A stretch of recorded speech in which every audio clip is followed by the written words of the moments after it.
Hey, small business heroes. It's Gloria, your unofficial hype woman. So this week's episode on small business PR is going to be a continuation of last week's episode titled The Top Business Advice I Rejected. So last week was part 1. This week is part 2. It's going to be super short and quick because listen, honey, we are all inundated with information. The reason why I wanted to position this podcast episode as business advice I rejected is because we have no shortage of information and strategies and people who are giving us information. I think so often we get lost into what other people are doing and we lose track of what's true for us. And we end up building a business that's so far out of alignment and we're feeding this big machine of a beast, which is our business that we have created, that we have no idea what happened.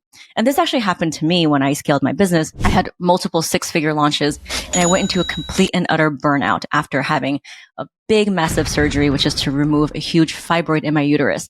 I basically saw myself working my ass off with bandages, grinding until no end because I was chasing that goalpost that was always moving. So may this episode and last week's episode be a permission for you to be able to filter out what is aligned for you and to not be afraid to reject business advice from popular coaches that maybe you don't agree with. And so this is my way of doing that and giving you permission for that. So step into that power. So last week we talked a little bit about the business advice I rejected, which is, that you got to delegate certain things in your business, that you shouldn't give away things for free, and how quality is always better than quantity, which I disagree with in the beginning. Now this week I'm going to share 3 more popular business advice I hear all the time in my circles of entrepreneurs, whether it's 5, 6, 7 figures.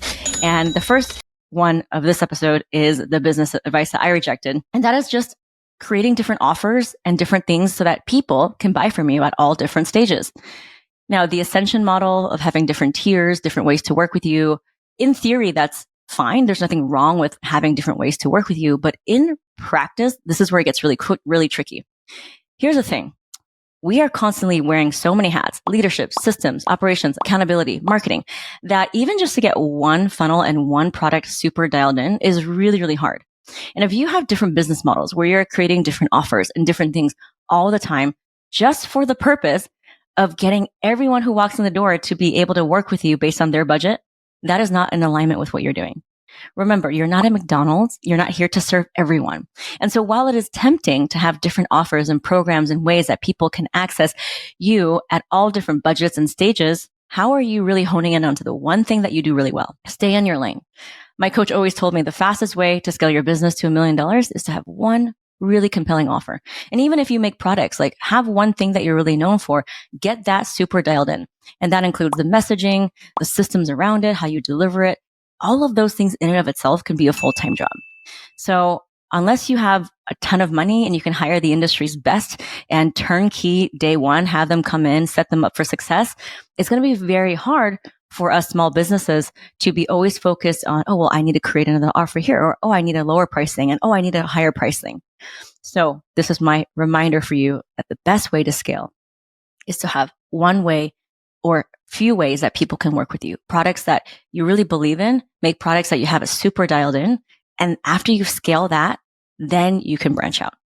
I've actually been asked so many times, well, Gloria, you don't have a lower ticket offer. You don't have a way for people to work with you that's in a lower budget range. And I said, all of my amazing resources and information, people can access that right now for free. And the way that people work with me in the container that I created is for a reason. The reason why I created the container is I know that container gets them results. I know that people who are not ready to take that step should not be in that container because they're not ready to do what it takes to get your business visibility. It takes an entirely different mindset and a level of business ownership and empowerment to be able to say, I'm willing to do what it takes to get my story out there. So that's why I have created that container. Everything else, my information's out there for free. I mean, even listening to this podcast, I give away so much for free. So that is why I've personally rejected the business model of you need to have different price points so that people can work with you at every stage. I don't agree that that's true. And I think if I did actually take that advice, my business would be a lot smaller than what it is now. So this is your permission to also know that you're not a McDonald's and you don't have to serve everyone at every single price point. Believe in your product, believe in your mission, and believe that the right people will come to you.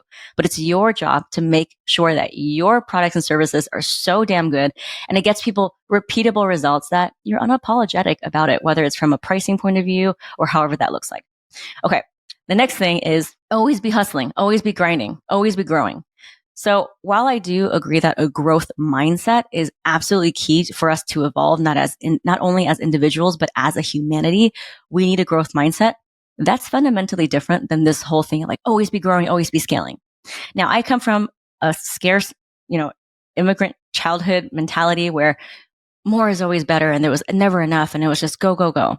But I have literally reached the point of physical, mental burnout to be able to tell you that even if you do reach that 6-7 figures, which I have in my business and rather quickly, that it's never going to be enough. It's never going to be enough. And so what you're finding yourself doing is you grow a business to a point where, yeah, it's great. You're very profitable, but then you're completely burnt out. You're not a good leader because you're strapped for time. You're not showing up for your friends and family because you're not available to be present with them. You're not a good partner. You're not a good sister, mother, wife, whatever that is. And that's not really worth it. Another thing is that it takes a toll on your health. If you're constantly always grinding and everything that you do is just for business expansion, whether it's the books that you read and the networking things that you attend, and you don't give yourself some spaciousness and room to like explore other facets of your personality, you will burn out. And also like it becomes a very one-dimensional life. I think there's so much richness in the abundance and diversity of things that we can do. This is something that I'm still learning.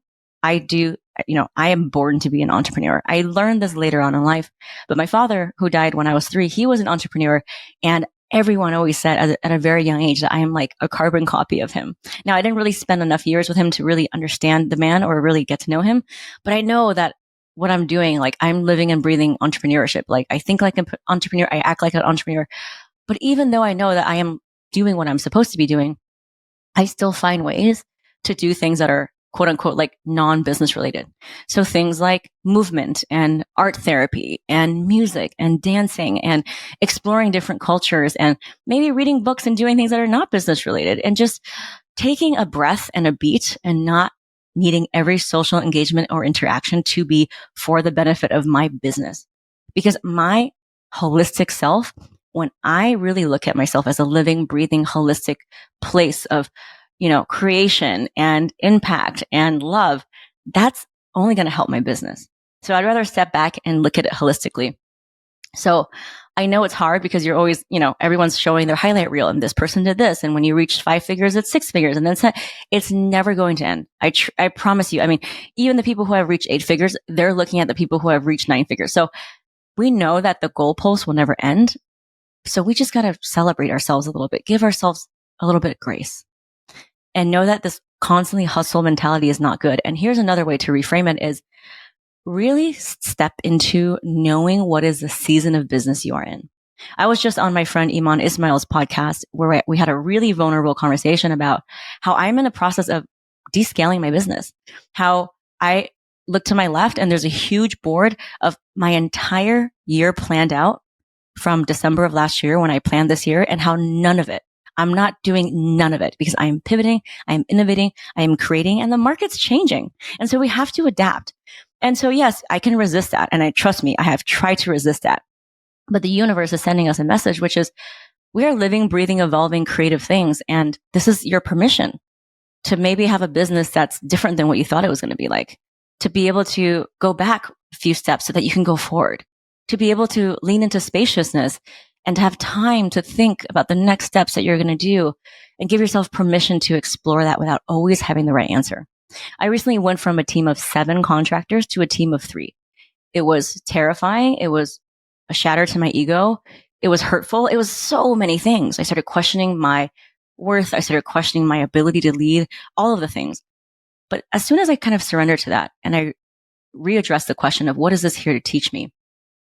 And this is also right as I'm planning a wedding and I'm leaving in a couple weeks.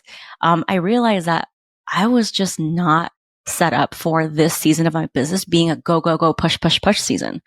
And my friend, my friend actually, when I told her about what was happening in my business and my plans to redo the website and, rebrand, she's like, whoa, you're really doing a lot, Gloria. And I know that you are someone who loves to push, push, push, but maybe this is a sign from the universe that it's time to slow down. It's time to really be present at your wedding, because one regret that I had at my wedding is that I wasn't as present. And I wish that I could go back and redo it. And after I heard her say that, it kind of became so clear to me that I get this one chance to reunite my families, to merge a bond between my family and my in-laws, to fly my family from continents so that they can go to a new place. We're getting married in Italy. I owe it to myself to have this season not be one where it's always constantly hustle and going and client work, and just reserving more time for myself. So that's really what I'm stepping into. And oh my God, does it feel so good. I'm finding that I am a much better listener. I'm finding that I'm enjoying the wedding planning process much more.